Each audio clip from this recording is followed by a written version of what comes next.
perempuan, cucu-cucu dan ibu. Pada kesempatan hari ini, hari yang bahagia, hari Lebaran, hari yang baik daripada hari-hari yang lain. Kita berkumpul bersama-sama. Tadi sudah mendoakan almarhum kita, orang-orang tua kita yang di pengasinan. Jadi hari ini nggak bisa ke pengasinan karena ada corona, ada corona. Jadi mudah-mudahan walaupun di sini sampai doa ke sana. Amin. Kemudian pesan-pesan untuk anak cucu buyut. Dalam kesempatan ini, barangkali ya umur namanya tidak tahu kapan akan pulang. Dan mudah-mudahan kalau masih percaya masih tidak panjangkan umur. Takut ini besok hari lusa nggak ada umur. Sekalian sekarang lagi berkumpul. Pertama-tama instruksi buat anak-anak semuanya, anak cucu sampai ke 7 turunan ke sono.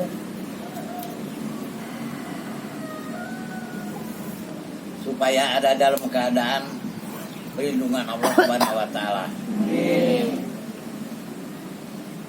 Yang pertama yang harus kita laksanakan dalam keluarga besar ini, satu sama lain antara saudara dengan saudara harus hidup rukun dan damai. Kalau ada masalah apa saja harus dimusyawarahkan. Yang satu, yang kedua, kalau menurut orang tua dulu, tentunya anak yang pertama, kedua, ketiga dan selanjutnya ada yang paling bontot disebutnya bungsu. Nah, itulah yang harus mengurus rumah tangga orang tua. Berarti bukan diwariskan tapi diwajibkan untuk mengurus. Jadi yang berhak mengurus rumah tangga ini, rumah ini, kalau bapak dan emak udah nggak ada, itu anak yang bontot. Nah, tempat ini gunakanlah untuk musyawarah. Kalau ada kegiatan apa saja silahkan di rumah ini. Tapi dengan catatan tidak boleh ada sakwa-sangka dari saudara-saudara yang lainnya.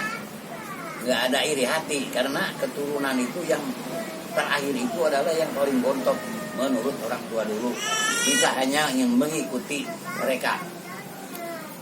Jadi bukan artinya pilih kasih.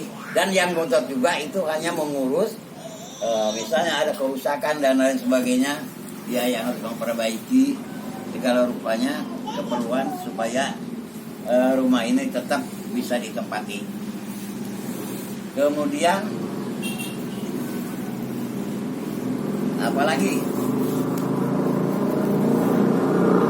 karena orang tua nggak ada harta, nggak ada banda, hanya bandanya hanya segini-gininya, nggak bisa dibagikan kepada satu orangnya. Ya bisa juga kalau misalnya tempat ini, rumah ini dijual dulu, baru bisa dibagiin, itu baru bisa. Tapi mereka mau kemana?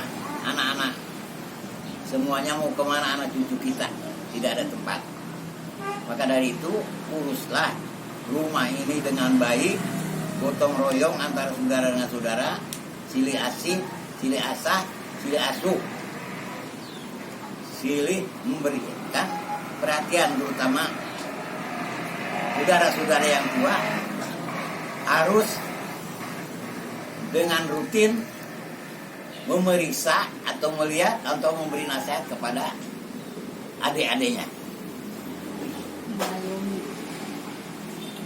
Barangkali itu saja yang bisa dibicarakan hari ini.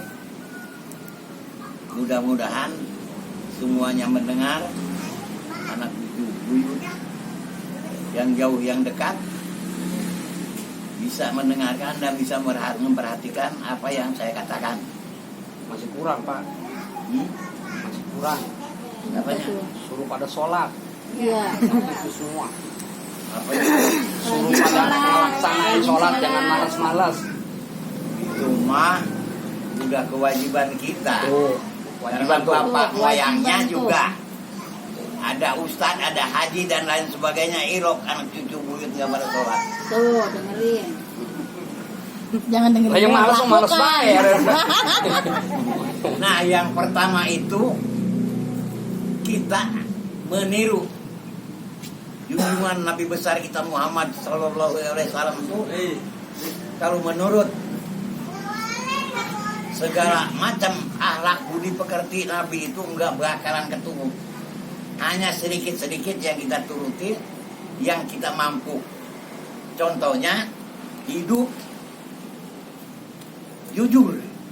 Itu satu, itu jujur. Artinya jujur itu luas. Dalam segala bidang, perkataan dan sebagainya harus jujur. Nggak boleh bohong. Nah itu, kalau Nabi Muhammad itu, kan yang pertama apa itu? Sidik. Sidik. Yang kedua, amanah. Yang ketiga, tabligh. Yang keempat, Faktor. patuh. Kita mah nyontok itu aja, yang satu itu belum pasti 100%. Maka dari itu tingkatkanlah daya mampu kita ini, akhlak kita ini. Ya kalau sama dengan Nabi nggak mungkin lah, tapi kira-kira lebih daripada 50% ke sana lah. Berarti kita harus meniru syukur 100%. Nah itu untuk kehidupan di dunia ini, karena Nabi waktu Isra dan Mi'raj oleh-olehnya adalah sholat. Sebab sholat itu nilainya 1. Kalau misalnya Emak, Dek. zakat, Dek. puasa, haji dan lain sebagainya itu nilainya 0. Jadi kalau tidak ada sholat, tidak ada nilai sama sekali. Berarti 0 dari sini sampai Teluk Gango atau ke Nasjengklok barangkali nggak ada 0%. tanpa ada Angka 1. Sholat. Maka itu sholat itu nilainya 1. Kalau udah ada nilai 1 sholat, kita puasa 0. Jadi berapa tuh? 10. 1 sama 0. 10. 10. Apalagi zakat? 10, 0 lagi. 100. 100. Haji Dede, 0 lagi. Jadi 1000. Berarti 1 ini yang kita pertanggungjawabkan, yaitu sholat. Dari mulai sekarang sampai kita berhenti sholat itu, yaitu sudah masuk ke lubang kubur atau ngabur baru. Sebab sholat itu kiai, ustaz, haji dan sebagainya itu belum pada bisa. Semuanya juga belum pada bisa. Sebab tiap waktu itu dia apalin tuh. Iya nggak? Itu lagi kan? Namanya ngapal karena belum bisa. Nah, kalau sholatnya udah berhenti, ya itu tadi yang udah muncul ngalor, hafal kamu. Hafal. Nah di sana kata si Dawalama katanya Dawala. cincang kaling manuk cite cincang kinetan pros kapuburan di bulan sandang endang. Hanya di bungkus man pakai kain putih juga nggak ada pinggirnya acan. Di bulan sandang endang berarti di dalam kuburan di sana. Nah itulah barangkali kurang lebihnya, mohon maaf karena keterbatasan pengetahuan masalah agama belum begitu mantap, tapi alhamdulillah sekarang itu dari buta huruf sampai melek huruf sekarang udah Berapa belas kali? Berapa belas kali hatam, Pak? untuk pribadi sekarang udah mulai yang ke-10. Kalah Udah kalah. 9 kali Ki. Mas, sekarang udah mulai lagi ke 10 semenjak puasa ini sampai surat Ali Imran terakhir. Pira pirang balen. Bekerong balen. Woi. Mang Dadang. Habis lah kebet-kebet. Itu teh, Alhamdulillah. itu teh belajar tanpa guru, Nah, dari otodidak. hanya ngelihat dari anak-anak bawa-bawa kitab itu apa Iqra. Ikro. Bocah udah pada bisa gila, gua nggak bisa satu-satu acan. Nah mulai dari itu ada kalau nggak salah itu ada jama yang di dalamnya itu ada Iqra mula-mulanya, kesananya baru surat-surat pendek. Gua liatin aja begitu, gila gua nggak bisa ini. Kata orang ngaji itu nggak susah katanya. Udah mulai dari Iqra 1 dah. Buat atas terus lanjut ke sana Iqra 2, Iqra 3, Iqra sampai Iqra 6 tamat. Nah baru udah ke surat Fatihah mulai. Begini. Nah sekarang udah tamat surat-surat pendek begitu, udah agak lancar. Alhamdulillah punya duit. Beliin di online barangkali ada kitab yang ada apa Latinnya dan ada artinya. Alhamdulillah ada 150 nyampe kemarin. Nah itu yang dipakai sekarang. Kemudian datang lagi kemarin dari ulang tahun ke-78 itu ada yang beli juga kitab yang ada pakai apa tuh? Pakai nek. Pakai pulpen. Pakai remote, pakai apa? Iya, remote. Ini susah ini ya karena ada 2 jadi kita mana dulu ini. Yang ini aja dulu dah, yang ada itu yang udah biasa. Baru situ ada artinya. Apa artinya? Alhamdulillah. Di situ ada artinya. Dan sebagai jadi ngerti. Sedikit-sedikit cilang-bara buat orang lain, buat pribadi mah. Takut ditanya mah malaikat yang 2 itu yang galak-galak. Malaikat apa munkar dan nakir di sananya, lu ngaji enggak? Ya, alhamdulillah udah.